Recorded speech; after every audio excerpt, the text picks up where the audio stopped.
নিজের ব্যাংকের 600 কোটি টাকা মাফ করে নিয়ে জনগণের উপরে শুল্ক বাড়ায় দিচ্ছেন। আপনারা গত কয়েকদিন আগে একটা সংবাদ দেখেছেন।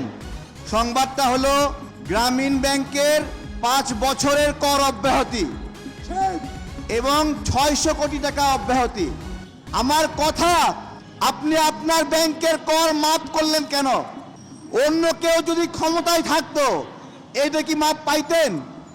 তাহলে অন্য কেউ থাকলে মাপ পাওয়া যায় না, আপনি থাকলে মাপ পাওয়া যায়।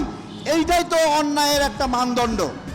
আপনি 12,000 কোটি টাকা বাংলাদেশের নাগরিকদেরকে নেওয়ার ব্যবস্থা করলেন।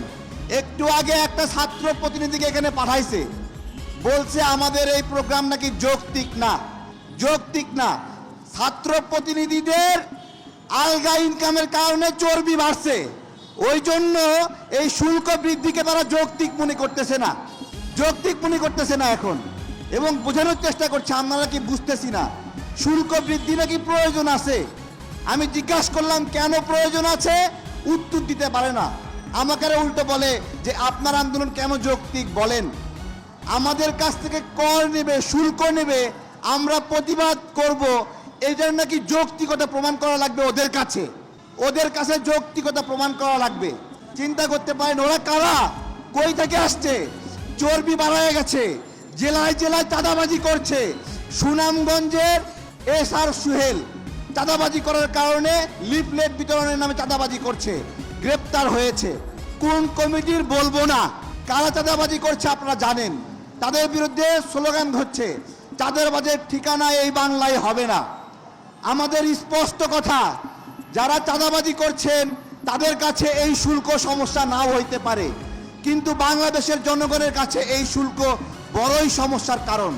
কারণ 900 টাকার একটা কাপড় তাকে 1100 টাকায় কিনতে হচ্ছে, 1000 টাকার কাপড় 1300 টাকায় কিনতে হচ্ছে।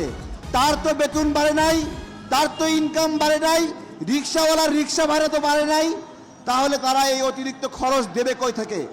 আমরা লাগাতার 3 দিন এখানে বসে আছি।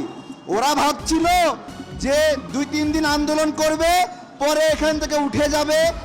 আমাদের স্পষ্ট কথা, আমরা উঠে যাওয়ার জন্য বসি নাই।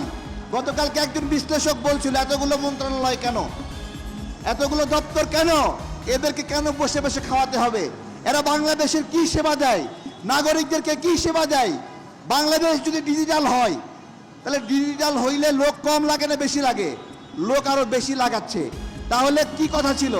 ডিজিটাল হবে, একজন একজন আবেদন করবে অনলাইনে, কোনো ব্যক্তির প্রয়োজন হবে না। কিন্তু একবার